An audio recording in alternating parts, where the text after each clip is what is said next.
That we are. So we will take the snow. And also for people that are spring breaking, you're going to have great freshies to ski on. You know, a lot of people like getting out there first thing in the morning, making first tracks. You're going to might have a hard time doing that with the heavy snow and the wind that's blowing. We could have near blizzard conditions into the plains. Travel also could be problematic if you're flying west, trying to fly into places like Aspen. If the snow is coming down too hard, it might be too hard to get in. You might have some delays. Euro wants to bring the heavier snow into Minnesota, while the GFS wants to keep it into the Dakotas and a little bit farther south. We're going basically in between that with our official forecast with where the low is tracking. And I don't really think the snow totals are going to grab the headlines. It's going to be the wind yet again. Last week we had very light snow, but the wind was so strong it picked it up and blew it around, giving us whiteout conditions. Strong low, close to a strong high.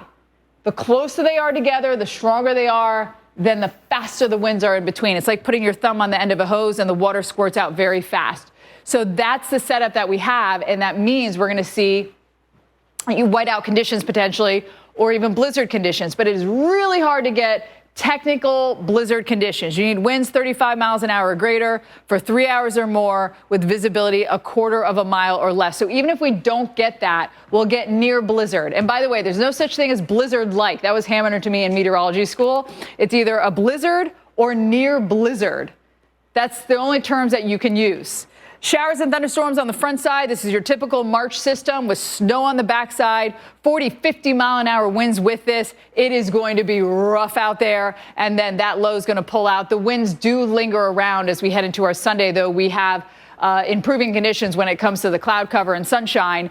There's our official forecast. Again, Jim, not really obsessed with the snow totals, but the wind blowing around a little bit of that. And we didn't have that last week. Yeah, we had deep low pressure. It is time to do a little traveling for us here, and as the plane comes in, we still need the coats in some places. You're still taking off the coats, you're schlepping everything. Soon you're going to be able to walk through in your flip-flops, so you don't have to worry about your coat. You don't have to worry about actually really any weather today when it comes to flying. So if there are delays, it's not necessarily the weather's fault. Yes, into LA, we're going to get a little rain in Seattle, but nothing that we can't handle here when it comes to our flights. We should not see any widespread disruptions due to the weather. That is going to change, however, as we go over the next couple of days, as we have multiple systems that will be coming in and wreaking havoc not only on air travel, but also on the roads. We have a system Wednesday night into Thursday that is going to bring us some thunderstorms here. So that might slow us down in some spots on I-20. Also, if you're on I-40, that could slow you down.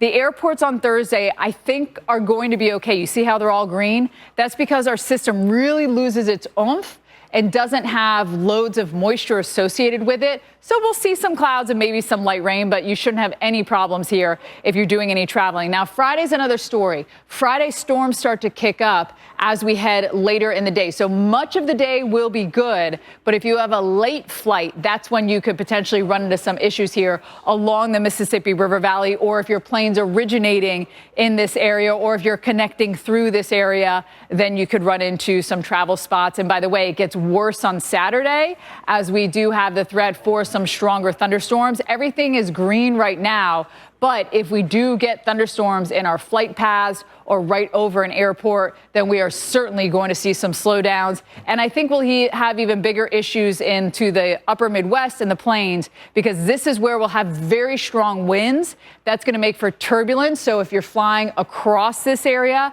you might have to stay buckled for a little while longer. And the same on Saturday. I think we are going to have problems here, mainly due, of course, to the wind guys that we are going to be dealing with. All right. Well, Steph, outside of the storm conversation, I'm already feeling it. All it needs is a little warm up, and all of a sudden it'll hit you hard. I'll tell you what's going to hit us hard is this late week system that is going to come east and really impact everybody from the plains to the northeast and Midwest and even into the south as well. Heavy rain, thunderstorms, severe weather from the Mississippi River to the southeast kicks off Friday around dinner time in the center of the country. Then it's going to shift into the southeast. You could still see storms, though, all the way up into places like Cleveland, where we are really down on snowfall. We're not going to make that up, but we could see severe weather now. We're getting into that season.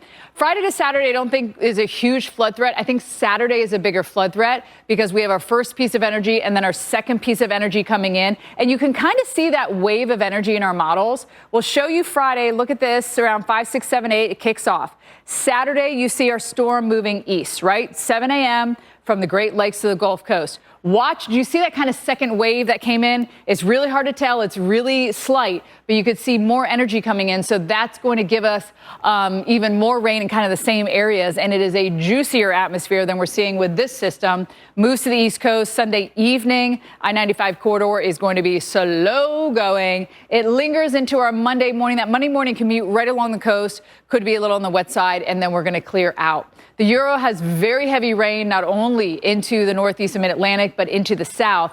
That's where the GFS wants to give us the heaviest stuff.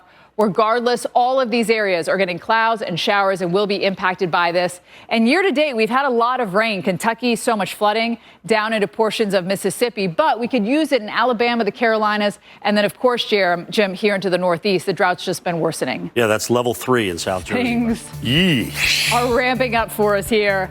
Look, we started off the week intense, and we're going to continue like that into the weekend. This pattern is very, very active here. And by the end of this week, we will have a multi-day severe weather threat unfolding. Not looking forward to that. Flood threat, winter storm, where it's going to be 70s. We're going to have a fire threat. Will we see scenes like Dallas like we saw a week ago? We could, and New severe Mexico, to dust. yeah. Could be possible. But before all this moves into Dallas, it's hitting the West Coast first, slamming folks in California. Yeah. Flood risk for SoCal, right over our burn scars from the fires we had earlier this year. Again, I think. Maybe more scenes like this coming in. I hope not as well. This is America's Morning Headquarters. I'm meteorologist Stephanie Abrams alongside meteorologist Jordan Steele and Jim Cantoy. A lot to keep track of. Severe weather yesterday for the strongest tornado in 25 years in Seminole County in Florida. Dang, that's that EF2. Yes. And, of course, we have video of what it did across Seminole County and Central Florida in general. Into the southeast. And it's all from our big system that's going to come into the west.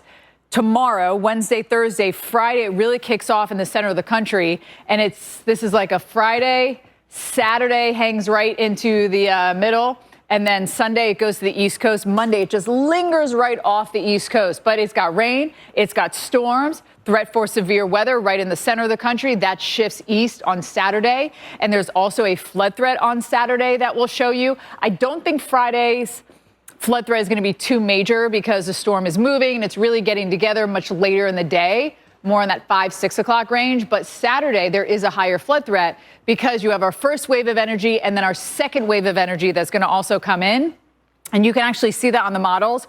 Watch, you'll see rain, and then you'll see it kind of regenerate, if you will. So Friday, we go all the way 6, 7, 8, it starts to fire up. This is the first piece of energy, 7 a.m., and then there's your second wave of energy. You see it kind of pop into the picture. Sunday, early morning when you're sleeping, or maybe you're going to be out late, still rain coming down, and then it just hangs around the entire east throughout the day. Even into our Monday morning, you'll still have a little bit of clouds and showers there along the East Coast, and then it's going to blow on out. Speaking of blowing, it's going to have some significant winds with it as well.